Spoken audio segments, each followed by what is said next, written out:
Afternoon, everybody. Happy Labor Day. It is September, 6th? Sure, 5th, 6th, Labor Day. About 1:45 in the afternoon. We got the 750 John Deere drill hooked up, and we're in the 7210 John Deere tractor. And it's a beautiful neighborhood here. Those trees, there's a deer stand right there in front of me. See it? Trees all the way here. We're facing south where the camera's pointing. That'd be east. And we got the 750 no-tilling into sorghum sedan grass. I actually drove the sorghum sedan grass this spring. It was in June. They took off winter wheat for hay, which I drilled the winter wheat last fall. It was the end of September, I know that, because I got done with drilling. We went up and hooked the grain cart on, and we started picking corn that afternoon. So here we are. We are drilling alfalfa. This is a custom job that I don't rent or own or do anything with this ground other than when I need some no-till drilling done, they give me a call. So I think there's 44 acres in this field. Some turkeys coming out of the river there. You can see them just walking across, looking for a snack. So we're on the second border perimeter outside pass round of this field. It's quite a ways around it. I think there's only 40 or 44 acres in this field. And the time you go around the outside of it 4 times, you got like 10 or 12 of them done. So it's a long ways around it. But we're supposed to get rain starting this evening through a week. So we haven't had any rain since about the 20th of July. So it's been 6 weeks. And it is dry. Dry. Soybeans look terrible. I would imagine by this time next week I'll be cutting soybeans if the ground's dry enough. Got a little bit of hay to put up. We got to talk about that too. But right now let's talk about soybeans. We got a mechanic coming. Sounds like Wednesday. We've got a lot of work to do to the 7720 to get her field ready. Feeder house floor, bin floor, unloading augers in the bin, unloading auger, the horizontal one going out to the truck or grain cart, distribution augers inside the machine, the chopper, straw chopper needs rebuilt. It's got a bearing out on the straw walker jack shaft on the right side. What else? There's more than that. That's just a good start. Of course, we put new bin loading auger and tube, and new augers. I told him to put new bearings in. And he gets that project done. We're going to see about putting a flex head on to cut soybeans. And the 643 corn head's getting overhauled too. It's getting new snap and rolls, deck plates changed, and sprockets. It has needed that for a couple years, and heck with it. We're going to fix it up. It needs fixed right. We're going to fix it. So hopefully it'll save me corn in the long run. Yield estimates, I don't know. The soybeans I think are going to be pretty tough.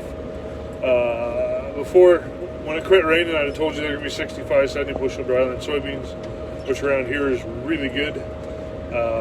Especially when irrigated beans usually run in the upper 70s and low 80s. So I'm going to say now they're probably, I'm thinking 35. I'm hoping if they make 40, I'll be happy. They're terrible. They went backwards so fast. And it sounds like it's that way a lot of ways across the Midwest, especially the western part of the Corn Belt. And we don't even count. I'm far enough west, I don't even count when it comes to corn time, or soybeans. So that's okay. Corn, going to be excellent. I think probably the best crop I ever raised, if not as good as last year. Last year was the best crop I'd ever raised, and I think this year's going to be better. I got dryland corn, I think we'll make 220. Out here in south central Nebraska, that's just unheard of. You know, I think county average is 120, 130, so 100 bushel over county average. It's going to be awesome. Milo, grain sorghum, should be really good. Looks like we're supposed to get between an inch to an inch and a half of rain all week. That'll be perfect. It'll soak in good. We need one. Grass needs a little bit to finish off the season for grazing. The Milo needs a little bit to finish filling. The corn's done. I mean, it could use a little bit, but it's pretty well done. Most of it's down to black layer, so it's drying down anyway. This alfalfa will need it. It will not come up without it. The guy that owns it is a hunter. He is not a farmer. He has another guy that he does that puts up the hay on shares.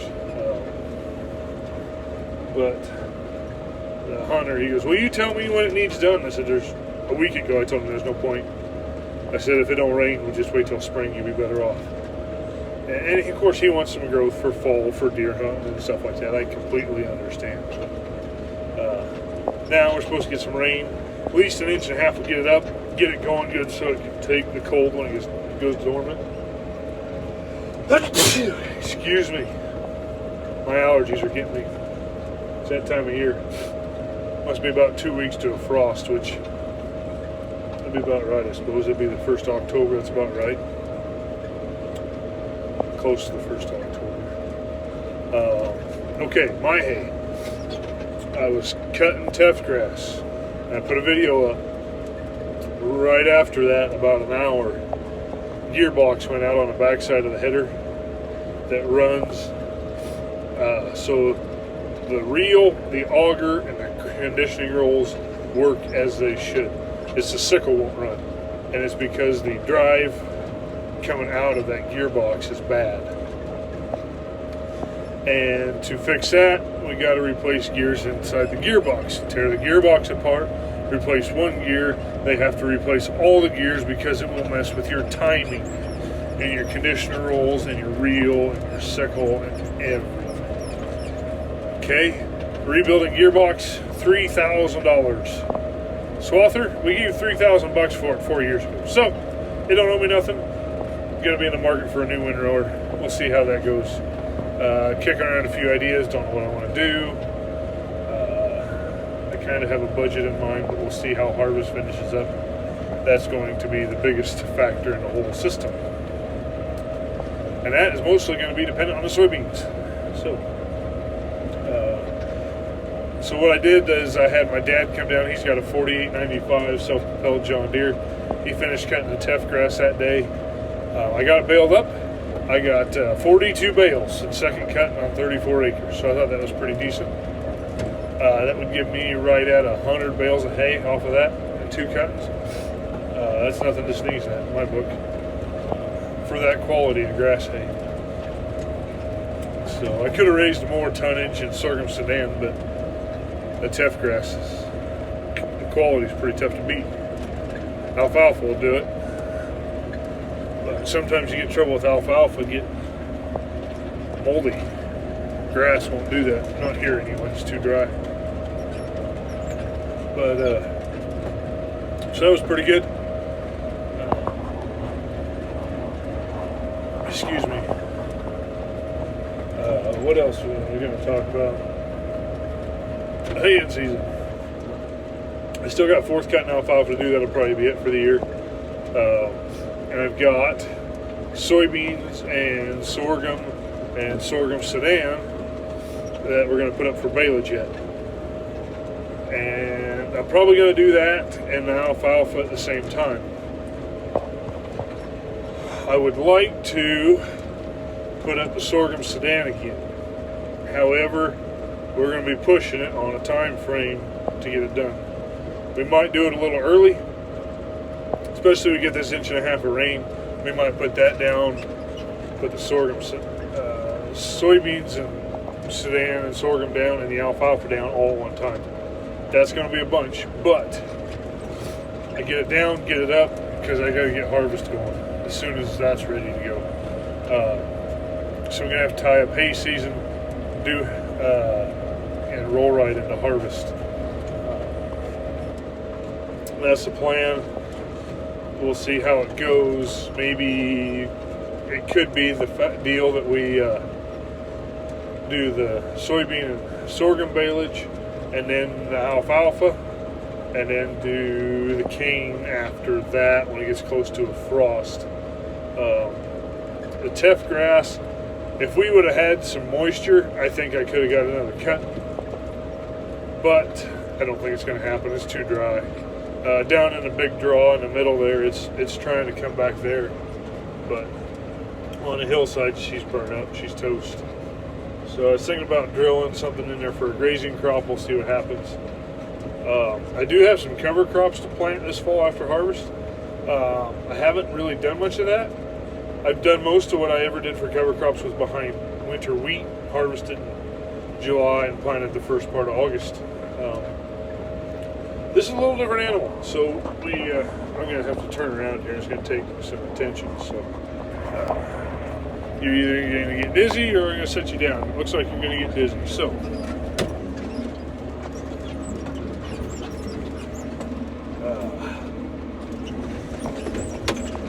any more around? So anyway, let me back up here. So the cover crops, we'll do more videos on those when the time comes. I'm pretty excited about it. One of them will be more of a grazing crop. I mean, I still call it a cover crop, but we're going to graze it off with cattle in the springtime. The other one is going to be a true cover crop. We're going to plant it. We're going to hope she makes us some nitrogen, does a little bit of soil work, loosens some stuff up. It will go dormant over winter, come back in the spring, go back into nitrogen production and soil work, plus weed suppression. We'll spray it off and we'll plant into it. I know some guys like planting into it green. I am not comfortable with that, just in case you get the way the weather is, we could get a rainy spell, plant it, and it's 2 or 3 weeks where you get in there and spray it. I'm not comfortable with that. I'm going to kill it, wait about a week to 10 days, and we're going to plant into it. I'm going to plant, I've got 210 acres of soybeans, and we're going to plant 100 acres of cover crop in both fields. I mean, between the two fields, we'll plant 100 acres. So I'm going to plant about 30 acres in one and 70 in the other, which would be about half of each field. And we'll see what happens. So, that's that. Again, we'll watch the drill here. I'm not very good at action videos. Sometimes you just end up watching my ugly mug. I hope you can see that. But, no-till alfalfa. Let's talk about that. There's a lot of people don't believe in it. Around here, about everybody does. There's a few guys still do the old school, disc it up 2 or 3 times. Disc it up a couple more because it rained and the weeds grew up. Pack it down, drill it, pack it down, harrow it, Which, don't get me wrong, it's the smoothest seedbed there is. It's awesome for putting hay up on because it is smooth. That's part of my trouble on some of my fields. They're rough, but they were rough when I planted them, so you just got to deal with it. However, I never understood myself why you go in and do all the work to loosen up the field, move dirt, just to pack it back down. So, Dad did no-till alfalfa since I was knee-high. Into wheat stubble in the middle to the last, about the 3rd week of August around here is perfect if you can catch a rain on it. That is the ideal situation. This will work pretty good. There's a little bit of ground cover, but there's not a lot to suppress the alfalfa. They had it burned down, a good spray. It's dead. It's dead. So if we can get 1.5 inches of rain, get it good and soaked up, that'll get that alfalfa growing, get it out of the ground, and get them a good stand. So a lot of people are worried about getting the seed in the ground. Honestly, alfalfa, if it's on top of the ground and you get a rain, you'll have a good stand.